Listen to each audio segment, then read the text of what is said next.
जय हिंद, नमस्कार। मैं मोहन पाठक और वर्ल्ड अफेयर की सीरीज में हम जानेंगे आज ईरान और इजराइल के बीच का इतिहास क्या है और सिया सुन्नी का विवाद क्या है और 45 साल की एक शैडो वार जो थी वो सीधे जंग में कैसे तब्दील हो जाती है और ईरान ने इजराइल पर 300 से ज़्यादा ड्रोन और मिसाइलों से हमला क्यों कर दिया।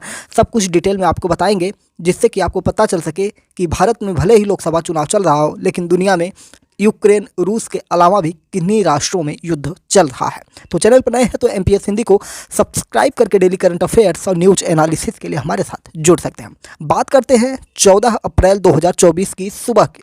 सुबह सुबह सूरज की किरणें निकलने ही वाली थी, तभी अचानक से ईरान ने इजराइल पर लगभग 300 से ज़्यादा ड्रोन और मिसाइलों से हमला कर दिया और ये 1 अप्रैल को सीरिया में ईरान की एम्बेसी पर हुए इजरायली एयर स्ट्राइक का एक तरह से जवाबी कार्रवाई कह सकते हैं या पलटवार कह सकते हैं, जिसमें ईरान के 2 टॉप आर्मी कमांडर समेत 13 लोग मारे गए थे और उसी का बदला लेने के लिए ईरान ने इजराइल पर 300 से ज़्यादा ड्रोन और मिसाइलों से हमला किया।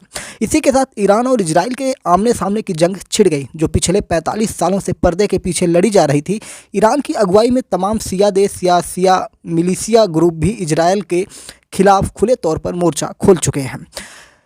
14 मई 1948 को फिलिस्तीन से अलग होकर इजराइल नया यहूदी देश बना हुआ था। देखिए, वो 14 मई 1948 की घटना थी और 14 अप्रैल 2024 की घटना थी। दोनों में कितना अंतर आपको दिखाई पड़ रहा है। तो 14 मई 1948 को फिलिस्तीन से अलग होकर इजराइल नया यहूदी देश बन जाता है। उस समय ईरान शुरुआती इस्लामी देशों में था जिसने इजराइल को मान्यता दी थी। 1948 में अरब देशों ने इजराइल से जंग शुरू कर दी। ईरान इस युद्ध का हिस्सा नहीं बना और इजराइल की जीत के बाद उसने इजराइल के साथ संबंध भी स्थापित किए। ईरान में शाह मोहम्मद रजा पहलवी ने क्या किया वो भी आपको जानना चाहिए। ईरान के जो शाह मोहम्मद रजा पहलवी के शासनकाल की अगर हम बात करेंगे तो शासनकाल में दोनों एक दूसरे के सहयोगी बने रहे।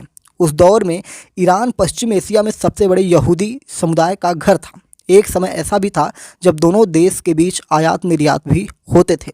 इजराइल हथियारों, टेक्नोलॉजी और कृषि उपज के बदले ईरान से 40% तेल आयात करता था। दोनों देशों के बीच संबंध इतने अच्छे थे कि ईरान की खुफिया एजेंसी सावाक को इजरायली खुफिया एजेंसी मोसाद से ट्रेनिंग मिलती थी, यानी कि इतना मधुर रिश्ता इनका था। 1960 के दशक में ईरान के धार्मिक नेता अयातुल्ला रुहोल्लाह खुमैनी ईरान को मुस्लिम देश बनाने की मांग जोरों से उठा रहे थे। ये 1960 की घटना है। लिहाजा ईरान के शाह ने 1964 में खुमैनी को देश छोड़ने का आदेश दे दिया। खुमैनी ने इराक में रहकर इस्लामिक क्रांति की शुरुआत शुरू की। खुमैनी इजराइल को छोटा शैतान और अमेरिका को बड़ा शैतान मानते थे। समय के साथ खुमैनी को ईरानी अवाम का भी साथ मिलना शुरू हो गया, यानी कि वहाँ की जनता इनको सपोर्ट करने लगी एक इस्लामिक राष्ट्र बनाने के लिए। और 1979 यानी कि 1979 में शाह पहलवी को सत्ता से बेदखल कर दिया गया। उन्हें देश छोड़कर भागना पड़ा। इसी के साथ ईरान में इस्लामिक राज्य की स्थापना हुई और शरिया कानून लागू कर दिया गया। ईरान में सत्ता बदलने के साथ ही इजराइल के साथ रिश्ते खराब होने लगे। खुमैनी सरकार ने यहूदी देश इजराइल के साथ सारे रिश्ते तोड़ लिए। दोनों देशों के बीच एयर रूट को पूरी तरह से बंद कर दिया गया, यानी कि जहाज़ों का जो आसमान में जहाज़ें जाती एरोप्लेन थे सबके रास्ते बंद हो गए। तेहरान में स्थित इजरायली एम्बेसी को फिलिस्तीन के हाथों में सौंप दिया गया। कई एक्सपर्ट विश्लेषक ये मानते हैं कि ईरान खुद को एक इस्लामिक ताकत के रूप में पेश करना चाहता था, इसलिए उसने इजराइल के खिलाफ फिलिस्तीन के मुद्दे को अपना हथियार बना दिया। बात करते हैं कि 1979 से दोनों के बीच जो शुरू हुई जंग है ये क्या मामला था। ईरान ने मिडिल ईस्ट में इजराइल, अमेरिका और बाकी सुन्नी बहुल देशों से लड़ने के लिए एक्सिस ऑफ रेजिस्टेंस नाम से आर्म ग्रुप का नेटवर्क तैयार किया। इसे तैयार करने में ईरान की स्पेशल सेना रिवोल्यूशनरी गार्ड कॉर्प्स यानी कि IRGC की अहम भूमिका है। इसमें फ़िलिस्तीन में हमास, लेबनान में हिजबुल्लाह, यमन में हूती, इराक और सीरिया में तमाम शिया आर्म्स समूह हैं। पूरा मिडिल ईस्ट 2 तरह के देशों में बटा हुआ है, पहले शिया बहुल और दूसरे सुन्नी बहुल। अनुमान के मुताबिक मिडिल ईस्ट में मिस्र, जॉर्डन और सऊदी अरब की आबादी में 90% या उससे अधिक सुन्नी है। वहीं यमन, इजराइल, लेबनान और गाजा में 20 से 40% आबादी सुन्नी है। शिया मुसलमान इराक, ईरान, यमन, लेबनान में बहुसंख्यक हैं। ईरान की अगुवाई में सिया बहुल देश या सिया मिलिशिया इजराइल के खिलाफ खुले तौर पर मोर्चा खोल चुके हैं। हिजबुल्लाह हूती हमास से घिरा है इजराइल। कैसे घिरा है? चित्र हमने आपको यहाँ पर दिखाया है, उसे आप देख रहे होंगे कि जो हिजबुल्लाह हूती हमास कैसे घिरे हुए हैं, इनसे कैसे इजराइल घिरा हुआ है। हमास की बात करते तो हमास फिलिस्तीन का इस्लामिक चरमपंथी समूह है जो गाजा पट्टी से ऑपरेट होता है। इसका 2007 से ही गाजा पट्टी पर कंट्रोल है। मिलिट्री विंग को अमेरिका, यूरोपीय यूनियन समेत कई देशों ने आतंकी समूह घोषित किया है। ईरान से संबंध क्या है इसकी अगर हम बात करें तो हमास को आर्थिक मदद के साथ हथियार और ट्रेनिंग सुविधाएं भी मुहैया कराता है। अब बात करते हैं हिजबुल्लाह की। यह एक शिया मुस्लिम राजनीतिक दल और उग्रवादी समूह है। इसका मकसद इजरायली सेना के खिलाफ मोर्चा खोलना और ईरान में हुई इस्लामिक क्रांति को दूसरे देश में फैलाना है। अगर हम ईरान से संबंध की बात करें तो हिजबुल्लाह को ईरान की तरफ से समर्थन, फंडिंग, सैन्य प्रशिक्षण और हथियार, साथ साथ आर्थिक सहयोग भी मिलता है। अब बात करते हैं हूती की। तो हूती जो है यमन का एक शिया मिलिशिया ग्रुप है। इजराइल और अमेरिका का विरोधी समूह है। अक्सर लाल सागर में इजराइल से संबंधित जहाज़ों को निशाना बनाता है। 2014 में उत्तरी यमन पर कब्जा भी किया था। ईरान से इसके संबंधों की बात करें तो ईरान की तरफ से मिसाइल और अन्य एडवांस हथियारों की मदद इसको मिलती है। साथ ही लड़ाकों को ट्रेनिंग भी ये देता है। बात करते हैं इस्लामिक रेजिस्टेंस की। ये क्या है? तो ये एक प्रकार का संगठन है। कैसा संगठन है? ये आतंकवादी संगठन है जिसे इस्लामिक रेजिस्टेंस को अमेरिका ने आतंकवादी संगठन घोषित किया हुआ है। 2003 के अमेरिकी हमले और बाद में इस्लामिक स्टेट से लड़ाई लड़ी। सीरिया में गृह युद्ध में अशद शासन का बचाव भी किया था इसने। किसने? इस्लामिक रेजिस्टेंस ने। इसके ईरान से संबंध की बात करें तो इस्लामिक रेजिस्टेंस गठबंधन को ईरान का समर्थक प्राप्त है। ईरान ने पिछले कई दशकों में इजराइल के चारों तरफ शक्तिशाली हथियार बंद गुट तैयार किए। ईरान इन्हें प्रतिरोध की धुरी यानी एक्सिस ऑफ रेजिस्टेंस कहता है। इसके जरिए पिछले 10 दशक से दोनों के बीच प्रॉक्सी वार जारी है। इजराइल भी इसमें पीछे नहीं है। 2010 की शुरुआत से इजराइल ने ईरान को परमाणु हथियार विकसित करने से रोका या रोकने के लिए उसके कई परमाणु ठिकानों और साइंटिस्ट को निशाना बनाया। इजराइल ने ईरान पर हमला करने के लिए साइबर अटैक का भी सहारा लिया। ईरान पर भी आरोप लगते रहे हैं कि वह अक्सर हमास और हिजबुल्लाह जैसे संगठनों के जरिए इजराइल पर हमला करवाता है। ऐसे ही कुछ लोगों के ऊपर घटनाएं घटी, उनको हम आपको बताएंगे, जिसमें ईरानी साइंटिस्ट की हत्या का आरोप इजराइल पर लगता है। जनवरी 2010 की बात है। तेहरान यूनिवर्सिटी के फिजिक्स के प्रोफेसर मसूद अली मोहम्मद को बम से उड़ा दिया गया। ईरानी मीडिया ने इसके पीछे इजराइल और अमेरिका का हाथ बताया हुआ था। वहीं नवंबर 2010 में तेहरान में साबित बहशती यूनिवर्सिटी के परमाणु इंजीनियरिंग फैकल्टी मस्जिद शहरियारी की काम पर जाते वक्त कार विस्फोट में मौत हो गई। उस समय ईरान के राष्ट्रपति महमूद अहमदीनेजाद ने हमलों के लिए अमेरिका को और इजराइल को दोषी ठहराया था। फिर नवंबर 2010 के बाद जनवरी 2012 में केमिकल इंजीनियर मुस्तफ़ा अहमदी रोशन को कार बम ब्लास्ट में मार दिया गया था। और इस हमले के लिए भी ईरान ने इजराइल और अमेरिका को दोषी ठहराते हुए रोशन को एक परमाणु साइंटिस्ट बताया हुआ था। नवंबर 2020 की बात करेंगे तो प्रमुख परमाणु साइंटिस्ट मोहसी फ़खरीजादेह की तेहरान के बाहर सड़क किनारे हमले में मौत हो गई। अमेरिका और इजराइल खुफिया एजेंसियों को लंबे समय से शक था कि फ़खरीजादेह ईरानी परमाणु हथियार प्रोग्राम के जनक थे। उन्हें 2007 में यूएस और 2008 में अमेरिका ने बैन कर दिया था। मई 2022 की बात करेंगे तो इस्लामिक रिवोल्यूशनरी गार्ड कॉर्प्स के कर्नल हसन सैयद खुदाई को तेहरान में उनके घर के बाहर गोली मारकर हत्या कर दी गई, जिसके बाद ईरान की सुप्रीम नेशनल सिक्योरिटी काउंसिल ने इस हत्या के पीछे निश्चित तौर पर इजराइल का हाथ बताया था। ईरान पर इजराइल के साइबर अटैक्स की टाइमलाइनिंग क्या है वो भी आपको बताने की कोशिश करते हैं। जैसे जून 2010 में बुशहर स्थित परमाणु प्लांट के कंप्यूटर पर स्टक्सनेट वायरस अटैक हुआ, जिसने सितंबर तक 14 प्लांट्स के 30,000 से अधिक कंप्यूटर को प्रभावित किया। जांच के बाद ईरान ने इजराइल को इस साइबर हमले का जिम्मेदार ठहराया था। अप्रैल 2011 में ईरान के पैसिव सिक्योरिटी संगठन के प्रमुख घोल मरेजा जलाली के मुताबिक स्टार्स नाम के एक वायरस ने ईरान की सरकारी फाइल की कॉपी की है, जिसके लिए इजराइल और अमेरिका को दोषी ठहराया गया था। नवंबर 2011 की बात करेंगे तो स्टक्सनेट पर आधारित ड्यूक नाम के एक वायरस का पता लगा। ड्यूक का मकसद भविष्य के साइबर हमलों के लिए डेटा इकट्ठा करना था। ड्यूक स्पाईवेयर का संबंध इजराइल से बताया गया था।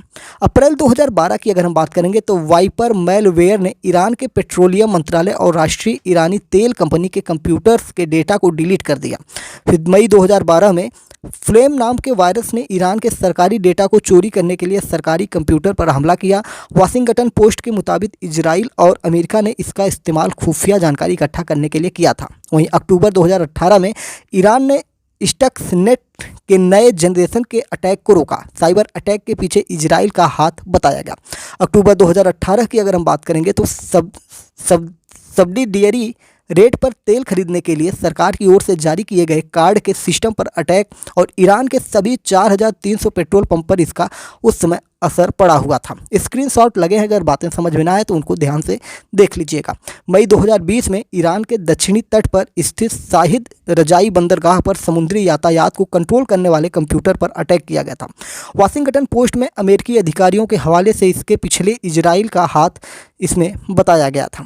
जनवरी 2018 में अगर हम बात करेंगे, इजराइल की नेशनल इंटेलिजेंस एजेंसी मोसाद ने तेहरान में छापा मारा और परमाणु हथियारों से जुड़े डॉक्यूमेंट्स चुरा लिए, जिसके बाद इजराइल के पीएम बेंजामिन नेतन्याहू ने प्रेस कॉन्फ्रेंस कर बताया कि 1 लाख पन्नों वाली एक गुप्त फाइल साबित करती है कि ईरान परमाणु हथियार प्रोग्राम नहीं होने के बारे में झूठ बोलता आ रहा है।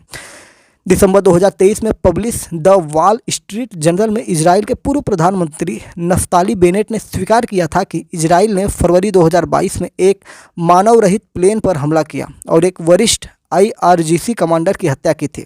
मई 2022 में इजराइल ने तेहरान के दक्षिण पूर्व में प्राचीन सैन्य परिसर पर हमला किया, जिसमें एक इंजीनियर की मौत हुई थी। वहीं जनवरी 2023 में मध्य इफ़ान स्थित एक सैन्य ठिकाने पर ड्रोन हमला हुआ, जिसे विफल कर दिया गया था।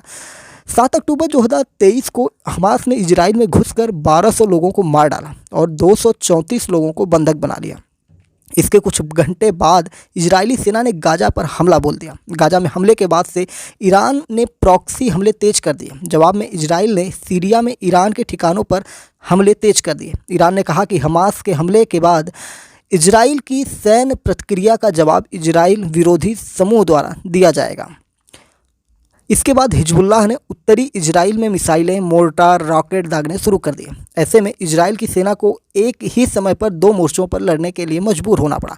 उत्तर में हिजबुल्लाह के खिलाफ और पश्चिम में गाजा पट्टी में हमास के खिलाफ ईरान से समर्थन प्राप्त लेबनान का कट्टर शिया मुस्लिम संगठन हिजबुल्लाह युद्ध शुरू होने के बाद से इजराइल पर रॉकेट दाग रहा है। वहीं यमन में हूती विद्रोही इजराइल जाने वाले कमर्शियल शिप को निशाना बना रहे हैं। ईरान समर्थित विद्रोही संगठनों ने मिडिल ईस्ट में अमेरिका के ठिकानों पर भी हमले शुरू कर दिए थे। ईरान ने चेतावनी दे दी थी कि उसके सहयोगी संगठनों के हमले तब तक नहीं रुकेंगे जब तक गाजा में इजराइल का युद्ध समाप्त नहीं हो जाएगा। वहीं 1 नवंबर 2023 को मिस्र और फिलिस्तीन के गाजा पट्टी के बीच एकमात्र रास्ता राफा सीमा क्रॉसिंग को फिर से खोल दिया गया। इजराइल ने अस्पतालों को निशाना बनाना शुरू कर दिया। उसका मानना था कि यहाँ से हमास युद्ध को ऑपरेट कर रहा है। हूती ने लाल सागर से गुजर रहे इजरायली गैलेक्सी लीडर कार्गो जहाज पर अपना हेलीकॉप्टर उतारा और उसे हाईजैक कर लिया। नवंबर के अंत में दोनों ही देशों ने युद्ध विराम के लिए सहमति बनाई, लेकिन संघर्ष फिर भी जारी रहा। गाजा पट्टी पर इजराइल के हमले तेज हुए और मरने वालों की संख्या बढ़ने लगी। दिसंबर 2023 में इजराइल पर सीरिया में मिसाइल हमले में ईरान के इस्लामिक रिवॉल्यूशनरी गार्ड कॉर्प्स के वरिष्ठ सलाहकार सैयद रजवी मौसवी की मौत का आरोप भी लगा था। हालांकि इजराइल ने इस मामले में टिप्पणी करने से इनकार कर दिया था। फरवरी 2024 में एक नेचुरल गैस पाइपलाइन पर हमला किया गया, जिसे ईरान के तेल मंत्री जावद ओजी ने इजरायली साजिश बताया था। अप्रैल में सीरिया में ईरानी ठिकानों पर इजराइल के अटैक से युद्ध ट्रिगर हो गया। ईरान हथियारों को इराक और सीरिया के जरिए लेबनान में इजराइल विरोधी मिलिशिया हिजबुल्लाह तक पहुंचाता है। ईरान की इन्हीं एडवांस मिसाइल ड्रोन की मदद से हिजबुल्लाह उत्तरी सीमा से इजराइल पर हमला करता है। हथियारों की सप्लाई को रोकने और उत्तरी सीमा पर दुश्मनों का मुकाबला करने के लिए इजराइल ने कई बार सीरिया में हथियारों की खेप ईरान और उसके सहयोगियों के ठिकाने को निशाना बनाया है। मीडिया रिपोर्ट्स की अगर हम माने तो कई बार इन हमलों में ईरानी मारे गए हैं। इस युद्ध में आगे क्या हो सकता है? ईरान और इजराइल का जो युद्ध हो रहा है, क्या बहुत सारे लोग कहते हैं कि वर्ल्ड वार की शुरुआत हो जाएगी, लेकिन मुझे नहीं लगता कि ऐसे हमलों से पूरी दुनिया युद्ध करने लगेगी। क्या हो सकता है संभावित जो मीडिया रिपोर्ट्स या एक्सपर्ट का मानना है उसकी अगर हम बात करें कि इजराइल के पास काफ़ी कम विकल्प हैं किसी भी एक्शन की इजराइल को कीमत चुकानी पड़ सकती है। ऐसा इसलिए क्योंकि पिछले 6 महीने से वह गाजा पट्टी पर हमास से लड़ रहा है। इसके अलावा भी इलाके में ईरान की प्रॉक्सी वार का सामना कर रहा है। विदेशी मामले की बात करें जो उसके एक्सपर्ट हैं, उनके मुताबिक अगर हम बात करेंगे तो इजराइल ईरान के हमले का जवाब जरूर दे सकता है। हमला कितना बड़ा होगा यह देखना होगा। सीधा हमला करने के बजाय इजराइल ईरान के प्रॉक्सी सहयोगियों के सप्लाई ठिकानों पर हमला कर सकता है, लेकिन इससे तनाव और अधिक बढ़ सकता है। इजराइल को खतरा केवल ईरान से नहीं बल्कि लेबनान में हिजबुल्लाह और यमन में हूती से भी है। इजराइल तीनों ओर से घिरा हुआ है। ऐसे में इजराइल ईरान के प्रॉक्सी सहयोगियों के सप्लाई ठिकानों पर हमला कर सकता है। तेल अवीव में institute for national securities studies के ईरान एक्सपर्ट रज जिम्ट के मुताबिक ईरान और इजराइल का टकराव बहुत ही खतरनाक है। इजराइल को तेहरान की जवाबी कार्रवाई का डर भी सता रहा है। इजराइल कभी भी ईरान के सैन्य स्थलों के खिलाफ ड्रोन और मिसाइलें लॉन्च करके जवाबी कार्रवाई कर सकता है। हालांकि ईरान इसका कड़ा जवाब दे सकता है। साथ ही ऐसा करने से उसके सहयोगी भी अलग हो सकते हैं और जो क्षेत्रीय युद्ध नहीं चाहते हैं। अमेरिका ने साफ कर दिया है कि वह ईरान के खिलाफ किसी भी आक्रामक अभियान में भाग नहीं लेगा। दूसरी तरफ ईरान वैश्विक अर्थव्यवस्था को हिलाने की कोशिश करेगा ताकि अमेरिका इजराइल पर तनाव कम करने के लिए कूटनीतिक दबाव डाले जा सकते हैं। तो इस प्रकार से हमने ईरान इजराइल के इतिहास को जानने की कोशिश की, जो पिछले 4 दशकों से युद्ध के हालात बने हुए हैं और अब कहीं ना कहीं खुलकर युद्ध हो रहा है और इससे कहीं ना कहीं दुनिया पर बहुत सारे असर पड़ेंगे। बहुत सारी ऐसी चीज़ें हैं जो इन दोनों देशों से आयात निर्यात होती हैं, तो इन सारी चीज़ों का असर तो दुनिया पर पड़ेगा ही। महंगाई भी बढ़ सकती है, लेकिन सब मिला जुला कर इस्लामिक कंट्रियों का आपस में लड़ना कहीं ना कहीं जो पश्चिमी देश हैं उनके लिए फ़ायदेमंद है, क्योंकि लड़ेंगे तो हथियार बिकेंगे और अमेरिका जैसे देश तो हथियार बेचने के लिए ही बने हैं। भारत पाकिस्तान में झगड़ा लगाते हैं और पाकिस्तान को हथियार बेचते हैं, भारत को हथियार बेचते हैं। तो ये एक तरह की पॉलिसी होती है जिस पर ये काम करते हैं। फिलहाल हम ईरान और इजराइल की बात कर रहे थे, इनके हिस्टोरी पर बात कर रहे थे, क्या इनके बीच में तनाव है। तो उम्मीद है कि आपको अभी तक की अपडेट जो थी सारी चीज़ें प्राप्त हो चुकी होंगी। आपके मन में किसी भी प्रकार की शंका है तो कमेंट बॉक्स में बता सकते हैं। MPS हिंदी पर नए हैं तो चैनल को सब्सक्राइब करके डेली करंट अफेयर्स और न्यूज़ एनालिसिस के लिए हमारे साथ जुड़ सकते हैं। जय हिंद, नमस्कार, भारत माता की जय।